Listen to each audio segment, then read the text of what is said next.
बंधु मैंने आज गोटे बहुत सुंदर विषय आम आलोचना करवा जे आजिकल प्राय मनीष पाखरे कितने मानसिक रोग देखा जाउछि से गुड़क मध्य ओभर थिंकिंग गोटे मानसिक बेमारी तार स्टेज टिके अधिक अतिक्रम पड़ला आम ताकू जीएडी कहीता जनरलाइज एंजाइटी डिजॉर्डर कहीता यहाँ कौन एवं यार कौ जिनस होता है यार सिम्पटम्स कौन एवं या क्योर केमिति करवा ए विषय मुझे आज आपको बतेबी एवं जदि चैनल आपण में नुआ आछंती चैनल टी को लाइक करेंगे सब्सक्राइब करेंगे एवं वीडियोटी भल लगे जदि आपको लाइक करेंगे एवं शेयर करेंगे। चलते आरंभ करिया। देखंतु जनरलाइज एंजाइटी डिजॉर्डर जानिया पूर्व ओभर थिंकिंग कौन कौन से जानिया दरकार। ओभर थिंकिंग माने कोनोसी गोटे जिनस को लेकिन अत्यधिक विचार करिया को हम ओभर थिंकिंग कहिता। ओभर थिंकिंग केमिति हुए सपोज गोटे एम्प्लॉयटे ता ऑफिस रे काम कर से बेबेले हाया लगे मत कंपनी बाहर करदेवी कि बाहर कले मो जीवन में बंची केमी मत या भावुए बोधे मो कम साटिस्फाई नहांती बोधे एमती से अत्यधिक भाव आरंभ करे एवं अत्यधिक जो बहुत भाव आरंभ करे से ता काम फोकस कर पारि न थाए। सेमि गोटे छात्र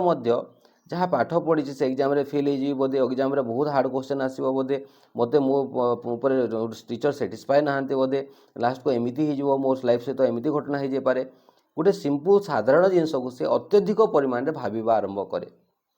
लाइफ रे मध्य कौन से रिलेसन अच्छी से रिलेसन सब भावे मत से खराब भावुँ बोधे से मत छाड़ीदेव बोधे हरईदेवा से हरइबार भय चेष्टा करे मत हरदेले मुझे कौन करी हरदेले मुझे क्या पुणी कौन करी मुझे एका बंची एमती अनेक विचार से आरंभ करे माने साधारण जिनसटा को जोटा से साधारण जिनस को से बहुत परिमाण विचार आरंभ करे गोटे सिंपल जिनसटा को सरल जिनसटा को से अत्यधिक परिमाण विचार करता है। देखो मनीष कौन करे से दुई प्रकार थॉट लाइफ रे बंचे गोटे हूँ रियलिस्टिक थॉट और गोटे हूँ इमेजिनरी थॉट। रियलिस्टिक माने वास्तविक वास्तवता पूर्वक विचार करे और गोटे काल्पनिक विचार करे ता विचार रे वास्तवता रहा दरकार। देखो प्रकृति में कौन हुए केते बेले तो आम लाइफ रे सब बेले आम तो विचार ही करवा आम कॉन्शियसनेस आम कॉन्शियस जेहेतु अच्छी आम गोटे कॉन्शियसनेस है तो आम विचार करवा ही करवा किंतु गोटे जिनस जो आम बहुत अधिक विचार करूँ तार बहुत गुड़े प्रोस्पेक्टस को लेकिन जोटा जिनसर किसी नीड ही न थाए सब मुझे जमी कहूँ आपन को सपोज आप जन फोन कले कल कलापर से रिसीव कले रिसीव कल न कले कौन लोग भाव आरंभ कर दिखती काले कौन हो गला कि एक्सीडेंट होगला कि कौन पाए क्या चोरी करदेला कि कौन गोटे घटना होगला कि फोन पकईदेला कि केते गुड़ाए थॉट आरंभ करवा आरंभ कर दिखती किंतु केवे भाविबा सेठू आम यहाँ भाई पारिबा जे काले से साइलेंट हो तो उठे पार न कि बिजी थी उठे पार नमती बहुत गुड़े थॉट भी आम कर कि से जगह कौन करती लोक इमेजिनरी थॉट बहुत गुड़ाए कर दिखती काल्पनिक विचार बहुत गुड़ाए कर दिखती। आ गोटे उदाहरण आपण मानक मु देवी सपोज आप रास्तार जाऊँच रास्तार गला टाइम रे जन सहित देखाले से आपंकर गोटे रिलेटिव है गोटे संपर्क से समय आपन सहित से कथा तो से समय कौन भाई आरंभ कर दिखती बोधे मत इग्नोर कर इगो होगला बोधे मत से भल पाऊनी बहुत गुड़े विचार आरंभ कर दिखती तार किंतु से जिनस से देखी पार न से आगक पलि कि बिजी शेड्यूल थी से आगक पलि किंतु तापर लोक मैंने अत्यधिक विचार करने आरंभ कर दिखती जिते कौन जिनस को गोटे मनीष अत्यधिक विचार करे तार इफेक्टा शरीर में पड़ा आरंभ करे कहीं आम हूँ साइकोसोमाटिक माने कौन माइंड रो प्रभावटा शरीर उपर पड़ा आरंभ हुए शरीर में आपन को नुआ नुआ जिनस आरंभ हम मुंड बिंधा आरंभ हम जड़े जड़े बहुत विचार जो करती से कौन कहे मुंड बिंधा आरंभ करे तापर से मैंने शोबार माने इफेक्ट देखा दिव निद कम आसो ये सब प्रभाव धीरे धीरे आरंभ हुए। तो ओभर थिंकिंगटा कौन हुए माइंड रू स्टार्ट है कि बॉडी रे तार प्रभाव आसवा आरंभ हो जाए। तो ये जिनस को आम केमिति एठू बाहर ओभर थिंकिंग रो बीमारी रू आम केमिति बाहर जड़े देखो केमिति बाहर आपण मानक सरल हिसाब से बुझुची जिते भी कौन जिनस हो गोटे ओभर थिंकिंग जहाँ पाखे मानसिक रोग थाए से सब प्रोब्लेम ओरिएंटेड थाए सॉल्यूशन ओरिएंटेड न थाए।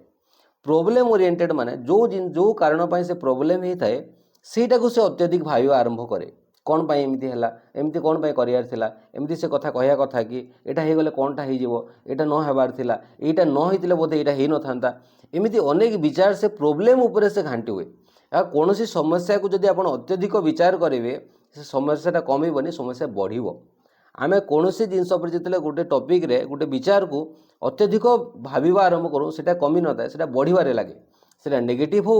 अथवा पॉजिटिव हो। तो जेहेतु से प्रोब्लेम को अधिक भाव आरंभ करती तो प्रोब्लेमटा कौन हम धीरे धीरे बढ़ी बढ़ी बढ़ी बढ़ी जीव।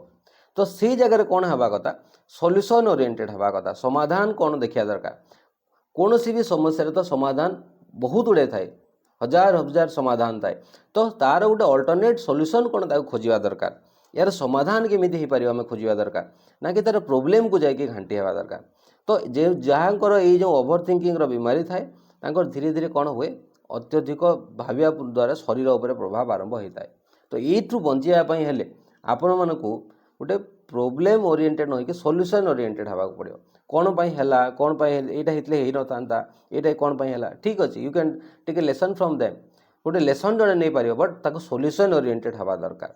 हाँ, याठू जदि आपण माइल्ड जड़े अच्छे बोले एमती आपण साको क्योर करि पारिबे, एवं जदि ताठू अधिका ऊपर स्टेज को पळै जीव जणे ताले आपण एक्सपर्ट हेल्प नहीं पारिबे, साइकाट्रिस्ट बा साइकोलॉजिस्ट मानकर हेल्प नहीं पारिबे, एवं जो माने मानसिक रोग सहित आक्रांत अच्छा आम सहित मध्य कांटेक्ट करि पारिबे।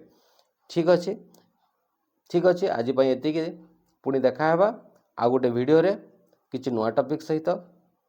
हाँ, जदि चैनल आपण में नुआ आछंती चैनल को सब्सक्राइब करिया को भूलिबेनी, एवं वीडियोटी को जदि भल लागिछि हम लाइक करिवे एवं अलगा बंधु मान सहित मध्य शेयर करिवे। धन्यवाद।